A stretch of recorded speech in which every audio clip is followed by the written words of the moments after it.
বিভিন্ন দাবিত আজি সচলত প্ৰতিবাদ সাব্যস্ত কৰিলে বিভিন্ন দল সংগঠনে প্ৰতিবাদ সাব্যস্ত কৰিলে কোনোৱে স্বায়ত্ত শাসনৰ দাবী উত্থাপন কৰিলে আন কোনোৱে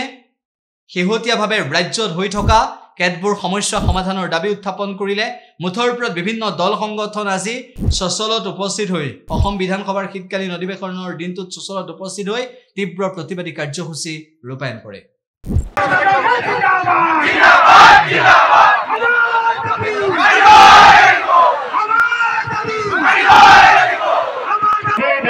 আজি আন্দোলনেৰ প্ৰতিবাদ ছিল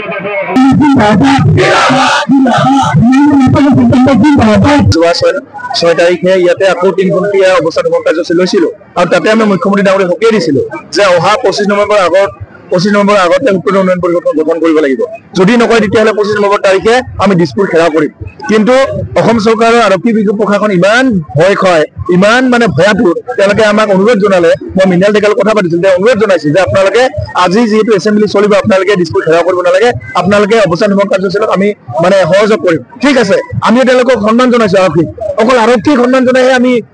মানে ক্ষমতা উলিওৱা নাই কিন্তু কথাটো মুখ্যমন্ত্ৰী ডাঙৰীয়াক আজিও উকিয়াই দিছো যে তেওঁ বাৰে বাৰে মিছা কথা কৈ থাকে মিছাৰ আশ্ৰয় লৈ অসম চৰকাৰ কিমান দিন চলাব মিছাৰ আশ্ৰয় লৈ কিমান দিন চলাব এটা কথা অহা বিধানসভা নিৰ্বাচনৰ আগত যদি উন্নয়ন পৰিষদখন গঠন নকৰে তেতিয়াহ'লে অহাকালিৰ পৰা প্ৰত্যেক ঘৰে ঘৰে প্ৰত্যেক গাঁৱে গাঁৱে বিজেপি বিৰোধী শ্লোগান আমি আৰম্ভ কৰিম আমি বিজেপিক ভোট নিদিবলৈ আমি অনুৰোধ জনাম উত্তৰ ৰাইজে যাতে বিজেপিক ভোট নিদিয়ে যদিহে আমি অহা বিধানসভা নিৰ্বাচনৰ আগত যদি উন্নয়ন পৰিষদ গঠন নকৰে তেতিয়াহ'লে কিন্তু আমি বিজেপিক ব্ৰহ্মপুত্ৰ লৈ উটুৱাই দিম চিধা কথা উত্তৰতে ছাত্ৰ সন্থাই প্ৰতিবাদ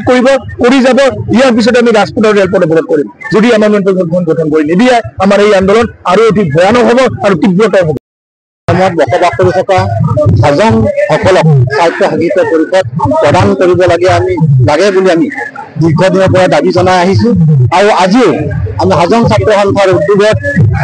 হাজং সাহিত্য সভা হাজং জাতীয় ঐক্য মঞ্চ আৰু হাজং মহিলা সমিতিৰ সহযোগত আমি আজি চৰকাৰত হাজংসকলক সাহিত্য সাহিত্য পৰিষদ প্ৰদান কৰাৰ দাবীৰে আমি আজি এটা অৱস্থান ধৰ্মঘট আমি ৰূপায়ণ কৰিছো আমি বিগত দিনবিলাকত এই বিষয়ে চৰকাৰক বাৰম্বাৰ অনুৰোধ জনাই আহিছিলো আৰু চৰকাৰেও আমাৰ প্ৰতি লক্ষ্য ৰাখি তেওঁলোকে আশ্বাসো প্ৰদান কৰিছিলে কিন্তু সেই আশ্বাস আজিলৈকে আশ্বাসেই হৈ থাকে গতিকে আমি আজি এই ধৰ্মঘটস্থলীৰ পৰা আমি চৰকাৰক আহ্বান জনাইছো যে অনতিপলমে হাজংসকলক সাহিত্য সাহিত্য পৰিষদ প্ৰদানৰ যোগেদি অসমত বসবাস কৰি থকা যিবিলাক আন জনজাতীয় জনগোষ্ঠী আছে তেওঁলোকৰ লগত যাতে আমি সমভাৱে সমমৰ্যাদাৰে আগবাঢ়ি যাব পাৰোঁ সেয়ে আমি চৰকাৰক আহ্বান জনাইছো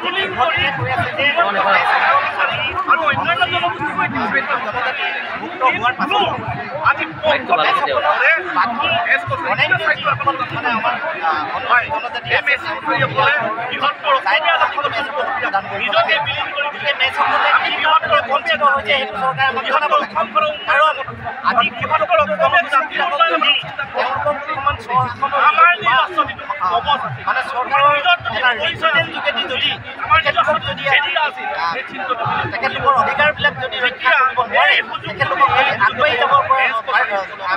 কাৰণে সুবিধা দিব নোৱাৰে তেতিয়াহ'লে দিবকা জনগোষ্ঠীবিলাকৰ অকল ৰাজনৈতিক স্বাৰ্থত যদি ৰক্ষণাবেক্ষণ সুৰক্ষা দিব যায় তেতিয়াহ'লে সৰু ক্ষুদ্ৰ জনগোষ্ঠীবিলাক যিসকলক উন্নতিৰ কাৰণে যিসকলৰ জনগোষ্ঠীয় উন্নয়নৰ কাৰণে আপুনি যদি জনজাতি কৰিলে জনজাতি হৈ আছে সেইসকলক এতিয়ালৈকে উন্নতি নকৰি তেখেতলোকৰ সুৰক্ষা নিদি তেখেতলোকৰ ভাষা সংস্কৃতিক সুৰক্ষা নিদি যদি বেলেগ বেলেগ কথা চিন্তা কৰি থাকে তেতিয়াহ'লে এইসকলৰ কি হ'ব আৰু আমি কৈ আছো যে আজি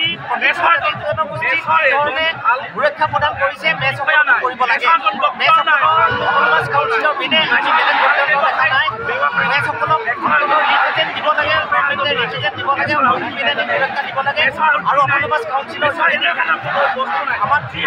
ভাষা সংস্কৃতি উদ্ধাৰৰ কাৰণে তেখেতলোকে আগবাঢ়িব লাগে। নহ'লে আমি জংগী আন্দোলন কৰিম, হ'ব পাৰে কিন্তু আমি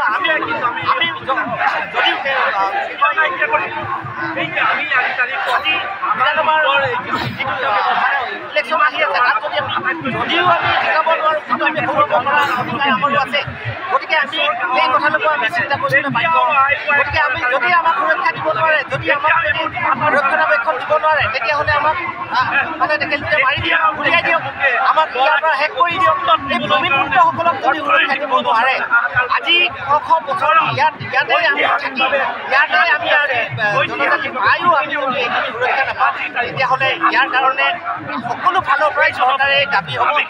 দায়ী হ'ব। আৰু চৰকাৰক সেইকাৰণে আমি সকীয়াই দিছোঁ, ইয়াৰ পৰাই আমাৰ দাবী যাতে মানি লয়। আৰু নহ'লে আমি